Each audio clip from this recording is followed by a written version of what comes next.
Okay, so onward to talking about setting up your still life for the first color project. I've got a little neighbor's music going on in the background, so that's our soundtrack.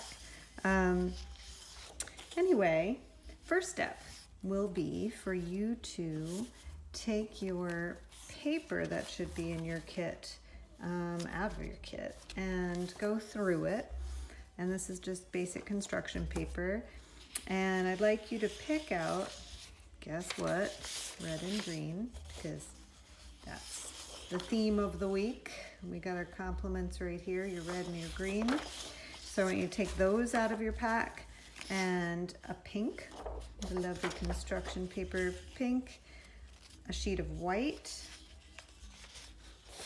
all right, a sheet of this sort of brownish color, and black. All right, so I want you to get one of each of those out of your pack. There will be more than one, but just take one and one of each, and you'll grab these, okay? So we're going to be using paper for our still life, and you're going to be thinking about how these colors interact next to each other, and also how a color looks differently next to another version of the same color, how a color changes when it's next to white, and the differences of white in shadow and light, different colors next to it, and some neutrals, which white is a neutral, this brown is a neutral, and your black is a neutral as well. All of these colors together will make a really interesting color challenge, but with a limited palette.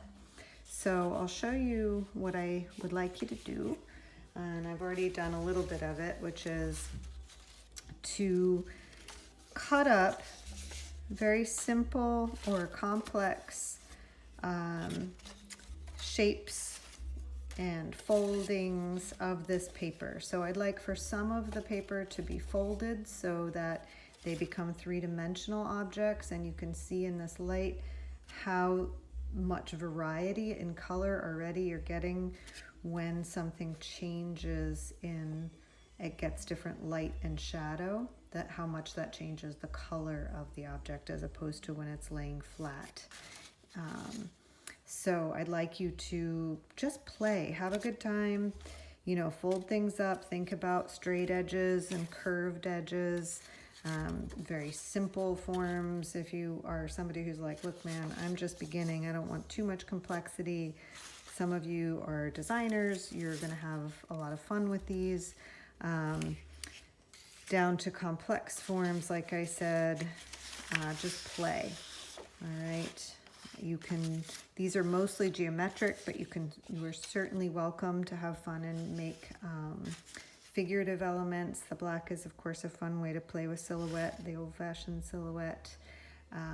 This is an image I've been working with and thinking about the symbology of. So please take your time, have a great time with it. In the end, what I would like you to do is then play around with composition, but with this idea in mind, that you want to have then, if you cut up all of them, which you should have done, you then can go back in your pack and find one sheet of red and one sheet of green, or you could choose to use black or one of the neutrals, but I prefer that you use one of the red or the green. So in this case, I'm going to choose to use the red as my background for placing the composition on top of. So I'm going to just put these things aside, and then I'm going to play around with finding my composition. And so you're really making something that catches your eye, moves the eye around the page a bit, and plays with light. So you're going to be looking for ways that shadow becomes of interest, the way that light hits something and shadow changes the object, so the three-dimensionality of something is enhanced. You can play with overlap for sure, and just kind of toss things around a bit and see how you're liking the way that these colors interact. You can use as many of these as you want, but what I do require is that you have one of each color represented. So one of the green, you, by virtue of having a red background or a green background, you'll have, you know, red or green, and white and black. So you've got pink, green, neutral, red, black, white. All right. And you're just going to have, you know, as many varieties of this as you want. If you want to take that out, be like, I want to try this. Just play around with that and see what you come up with, see what you want in your end result. This was another little play moment I had. You can tear paper if you prefer to have less of a straight edge. You know, you can kind of play with torn edges. You can pile things up on top of each other. So I want you to make sure that you have enough variety, that the image is interesting to you or pleasing, that you've got some three-dimensionality and light and shadow happening, and that the complexity meets your skill level. So when you are making your composition and it's really complex and you love it, take a picture of it, be like, that, I love that as a collage, I love it as a sculpture, and I don't know if I'm up for that for painting because I've never even held a paintbrush in my hand before. Go simpler, and that's fine with me. I do want you to have light and shadow, and the way that you're going to get that is by having a good strong light source. So you'll really need to get, right now I have a very strong light on this. You can have a desk light and just make sure you angle it so that it really rakes across the object so that you're seeing this kind of shadow difference. Another thing that I find really fun when I'm playing with these is the way that you can see shadow underneath something, but also color poking through areas. That makes for interesting color dynamics when you're painting. And same with these shadows. You'll start to notice as you're looking at these that the shadows can really bring out sort of a bluish tone in the same color, how much variety there is between this pink that's in shadow and the pink that's in light, how different this red looks here with the light hitting it face on here, and how differently it reacts here, how the black shifts quite a bit when light's hitting it and when it's in shadow. So you're going to want to make sure that you see a lot of that. Make sure the green, it's not really represented enough in this yet, so I would definitely want to pull in more green, and to see how I can find really interesting shapes of light and shadow too.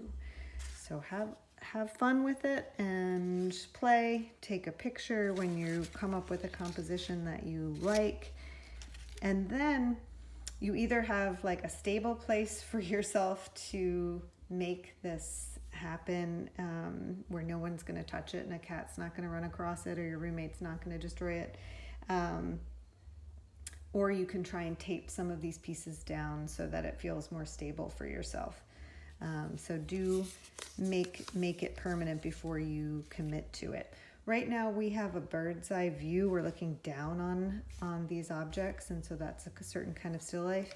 If you were sitting at a table, you know, you would have a different view of that. And so I don't want you to have the space behind something. So I'll move this camera here and kind of show how if I change my perspective, now you're seeing all the objects on the desk and you're seeing everything around it, and you have to deal with the space behind the thing. And so what I'd really like for you to do is position it perhaps where you can be at least over it, or you can tilt, you know, if you tape and have it a little bit this way so that you're only dealing with the still life itself.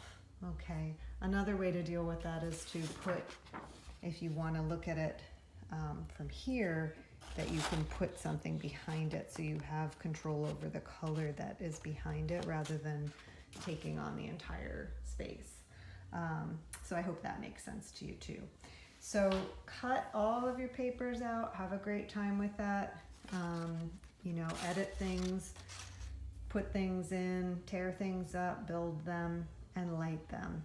And then when you're done with that, make your final composition. Take pictures in between if you want to as part of the process. This is your composing and getting ready, and then we'll go to the next step. Okay. See, that's what the hand's saying. We'll talk to you in a minute.